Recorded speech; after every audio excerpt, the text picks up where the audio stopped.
YouTubers, how's it going? Mike Martin's here. Mike Martin's channel. I'm in my great room. Yes, my house has a fireplace in it. Follow me from the beginning. It's called Living the Dream. I ended up leaving the city, 2 hours out of the city, and then I ended up picking up a mini mansion. And I'm making this video to create awareness for people to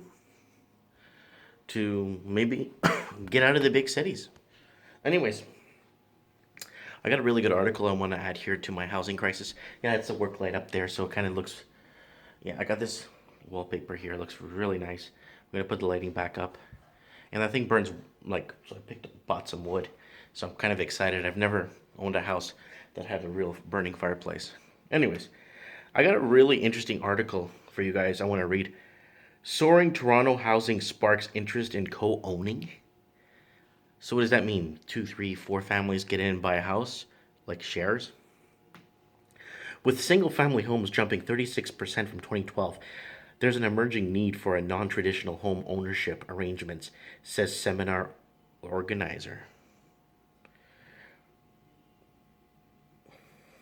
Realtor and social activist Leslie Gaynor says her goal is to set up a network of real estate agents who want to help people connect to and do cooperative purchasing.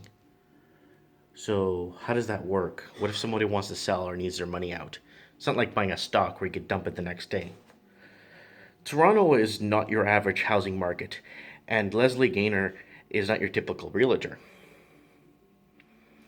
It's her background in policy, writing, and social work that informs her efforts to facilitate different co-ownership arrangements throughout her own company, GoCo Solutions. On Wednesday, she has organized a seminar on co-owning a home that will feature legal and financial experts on the subject.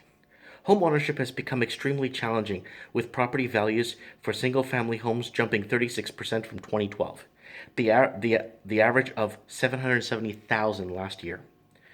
Cooperative housing is one way we can enable everyday Canadians to take advantage of the economic, social, community benefits of home ownership, says the online posting for an evening of wine and wisdom at the center of the social innovation of Annex and Bathurst Street.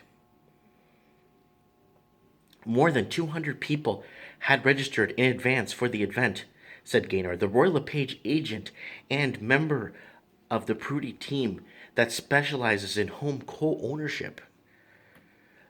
The Star spoke of Gaynor about growing interest in non-traditional ownership models. The following was an edited version of the conversation. Why are you promoting the co-ownership of homes? Okay, let's give it a chance. Let's see why. We have we have a future generation of people with low-paying transient work, people who are not going to be retiring without pensions. We could have people living on low or no incomes. We have a huge group of people who are going to be hitting their senior years. All I'm trying to do is take an old idea, which is community, and trying to uh, resonate a notion of how much healthier we can be as a society if we look at ways of working more closely together.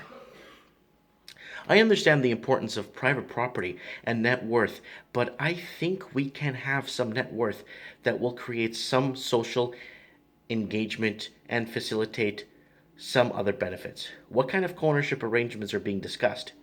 There are possibilities. One of the speakers at the Wednesday event at the Doug Tidnall Wine and the Porch, he's a part of a group that's looking for co-ownership model that includes communal element of dining room table where they can create a sense of community. I also look at the as intentional living.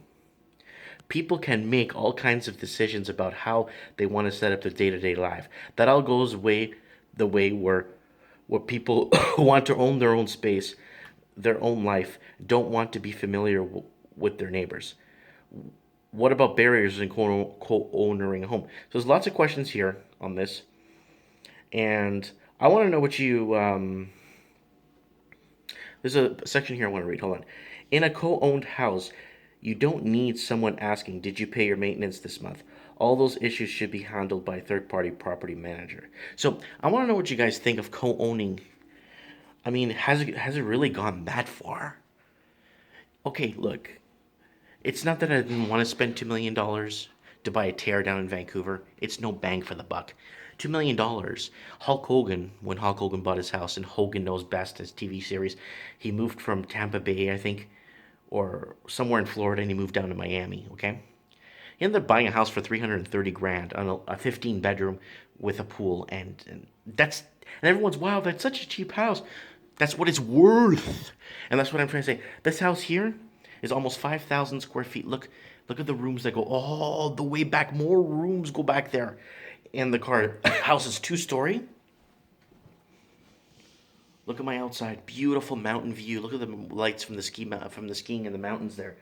Beautiful. I could fit 6 cars in my driveway. The house is just over 5,000 square feet. It's like a 55 wide lot. The house is enormous. I had the moving. My employees came today to help me that were off shift. They brought a moving truck and they brought some of my stuff over, right? And they're like, this house is massive. This house is enormous.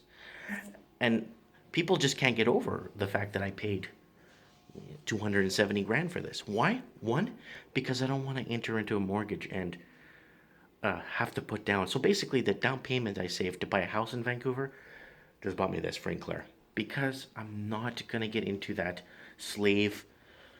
I want to take vacations. I want to go camping. I don't have to have a house in the city. Why? That's what I'm trying to tell you guys.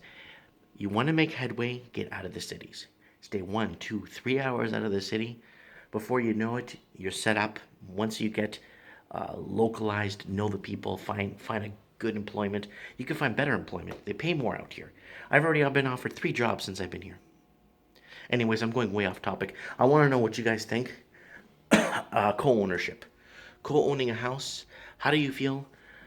I mean, is it really getting to that? I mean, is it really that bad? Is it really so necessary to live in Toronto or in Vancouver? Is it so necessary that you have to live there and not have nothing? And basically what this is trying to say is, well, you can have something now, but at what cost? Anyways, I want to know what you guys think about this. To live in the city, is it really that necessary? Well, what if you want to have 4 or 5 kids? What if you really have a big family? I don't know. Let me know what you guys think. Get out of the cities. I never made headway in the city. I mean, I saved money to put a down payment, and I said, screw that. I'm not going to put $500,000 down and then carry a $1.5 million mortgage when the house is worth 300 grand, if that, or 400. Anyways, guys, let me know what you think. Comment below.